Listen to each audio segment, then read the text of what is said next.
Hello friends, welcome to our channel electrical hub.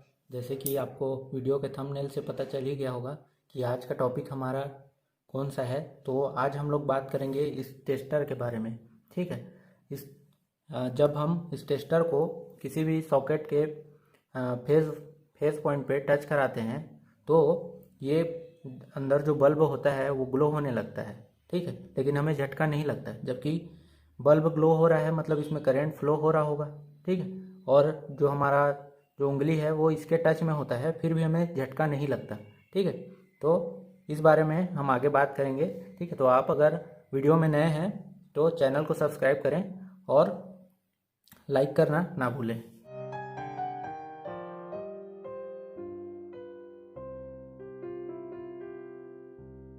तो सबसे पहले जान लेते हैं कि टेस्टर होता क्या है। टेस्टर जो हमारा एक ऐसा इक्विपमेंट है जो हमें किसी भी पॉइंट पे करंट का टेस्ट कराता है। ठीक है, ना कि मेज़र करता है। ठीक है, जब हम इसको किसी पॉइंट पे टच कराते हैं, अगर ये बल्ब ग्लो करने लगता है, इसका मतलब हम लोग समझ जाते हैं कि यहाँ लाइफ है या फेज़ है। ठीक है, लाइफ को ही फेज़ कहते हैं, फेज़ को ही लाइफ कहते हैं। ठीक है, और जहाँ ग्लो नहीं करता, जहाँ पे भी टच कराएंगे वहाँ ग्लो नहीं किया है बल्ब, उसका मतलब समझते हैं कि ये न्यूट्रल वायर है या न्यूट्रल पॉइंट है। ठीक है, तो अब हम लोग जान लेते हैं कि इस टेस्टर के अंदर होता क्या क्या है। ठीक है, तो सबसे पहले हमारे टेस्टर के अंदर एक मेटल का रॉड होता है। ठीक है, जो कि ये वाला पार्ट है हमारा।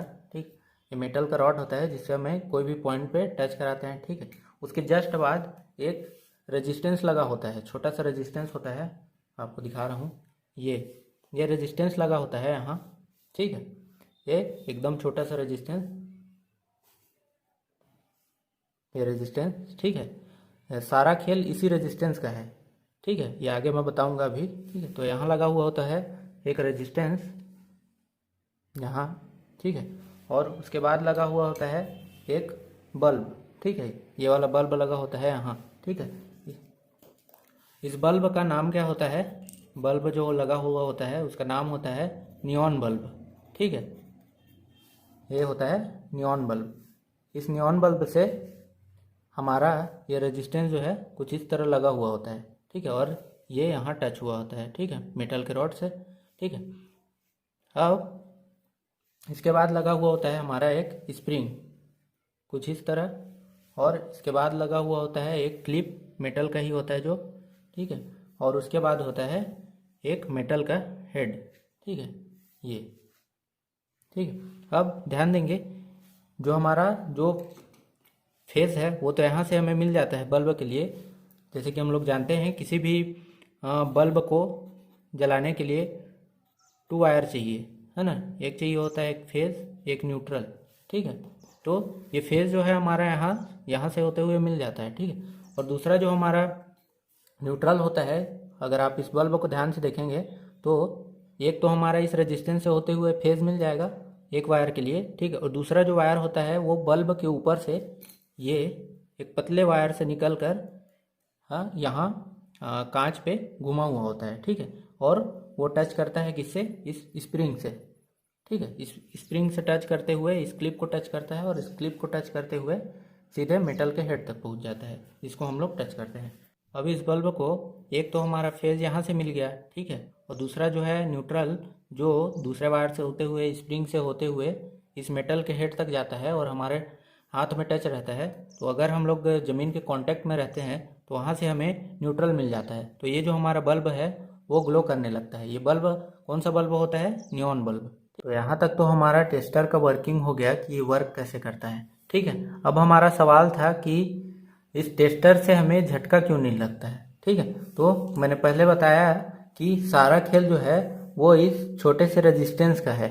ठीक है, इस रेजिस्टेंस का है।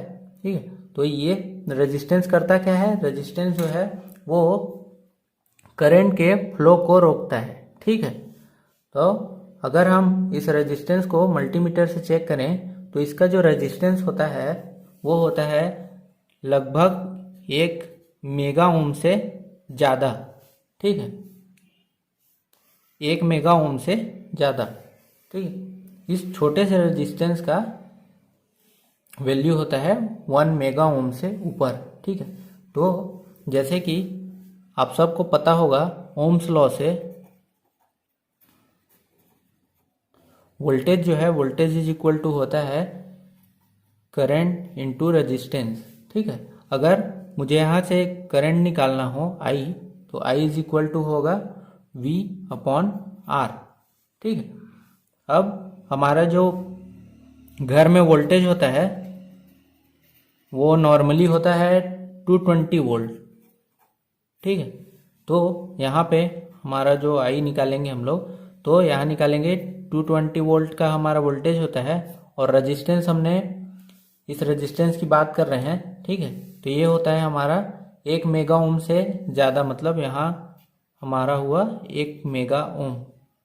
ठीक है, 1 मेगा ओम को हम लोग और लिख सकते हैं इस तरह 1 इंटू 10⁻6 ओम में, अगर ओम में लिखना चाहूँ तो इसका वैल्यू हमारे पास आएगा, इसको सॉल्व करेंगे तो 0.0022 एम्पियर, या फिर अगर मिली एम्पियर में बात करें तो I हमारा आ जाएगा 2.2 मिली एम्पियर। ठीक है, तो ये रेजिस्टेंस जो है हमारा, ये छोटा सा रेजिस्टेंस, वो हमारे करंट के वैल्यू को 2.2 मिली एम्पियर तक ले आएगा। ठीक है, जो कि बहुत कम है, ये मिली है, स्मॉल m। ठीक है, मेगा नहीं है, मिली है। ठीक है, इसके साथ ही साथ हमारा जो ये बल्ब होता है इसका भी कुछ रेजिस्टेंस होगा। ठीक है, और उसके साथ हमारे जो ह्यूमन बॉडी है उसका भी कुछ रेजिस्टेंस होगा। ठीक है, ये सब जो रेजिस्टेंस है ये हमारे करंट को इतना कम कर देते हैं कि इंसान को झटका महसूस ही नहीं होता है। ठीक है, तो ये हमारा रीज़न था, इस रेजिस्टेंस के कारण जो हमारा जो करंट है उसका वैल्यू बहुत ही ज़्यादा कम हो जाता है। ठीक है, इस छोटे से रेजिस्टेंस का वैल्यू होता है 1 मेगा ओम से ऊपर। ठीक है, तो इस तरह हमें झटका नहीं लगता है। ठीक है, तो हमारा वीडियो यहीं ख़त्म होता है। Thanks for watching.